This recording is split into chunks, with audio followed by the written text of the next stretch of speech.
गुजरात के वडोदरा जिले में पुल ढहने के हादसे का अब नया वीडियो सामने आया है। तस्वीरों में साफ तौर पर देख सकते हैं कि कैसे घटना हुई होगी। दूसरी तरफ इस पुल हादसे पर एक बार फिर देश में बुनियादी ढांचे की सुरक्षा और रखरखाव की स्थिति पर गंभीर सवाल उठ गए हैं। खबरों की माने तो पुल करीबन 40 साल पुराना था और इसे बीते कुछ वर्षों से मरम्मत की सख्त जरूरत थी। मिल रही जानकारियों के मुताबिक करीबन 3 साल पहले हुई एक जांच में भी इस पुल को गंभीर रूप से जर्जर पाया गया था और सरकार ने इसकी फौरी मरम्मत कराई थी।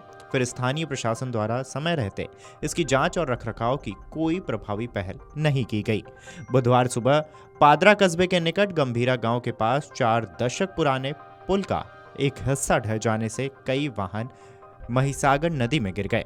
यह पुल वडोदरा जिले को जोड़ता है। वडोदरा के जिलाधिकारी अनिल ने संवाददाताओं को बताया था कि 3 लोग अभी भी लापता है और राष्ट्रीय आपदा मोचन बल यानी कि एनडीआरएफ और राज्य आपदा प्रतिक्रिया बल यानी कि एसडीआरएफ और अन्य एजेंसियां शवों की तलाश में सर्च ऑपरेशन चला रही हैं।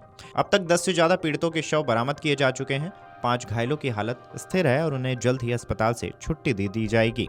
बारिश और नदी में गहरे दलदल के कारण बचाव अभियान चुनौतीपूर्ण हो गया है, क्योंकि ऐसी स्थिति में कोई भी मशीन काम नहीं कर रही है। गुजरात के मुख्यमंत्री भूपेंद्र पटेल बृहस्पतिवार को पुल ढहने के सिलसिले में कार्रवाई करते हुए राज्य के सड़क और भवन विभाग के 4 अभियंताओं को निलंबित कर दिए हैं। दूसरी तरफ पीएम मोदी ने भी इस हादसे पर शोक जताया और मुआवजे का भी ऐलान किया था। बता दें कि गुजरात में 2021 से अब तक पुल ढहने की कम से कम 6 बड़ी घटनाएं हो चुकी हैं। सबसे भयावह घटना अक्टूबर 2022 में तब घटी जब मोरबी शहर में मच्छू नदी पर बने ब्रिटिशकालीन झूला पुल के ढह जाने से 135 लोगों की जान गई थी। इस हादसे के बाद से ही सरकार एक्शन मोड में है। यही कारण है कि सरकार ने आनन-फानन में 4 अधिकारियों को सस्पेंड किया। दूसरी तरफ इन सवालों के बीच जाहिर है यह हादसा काफी भयावह है, जिसने कई जानें भी निकल ली हैं।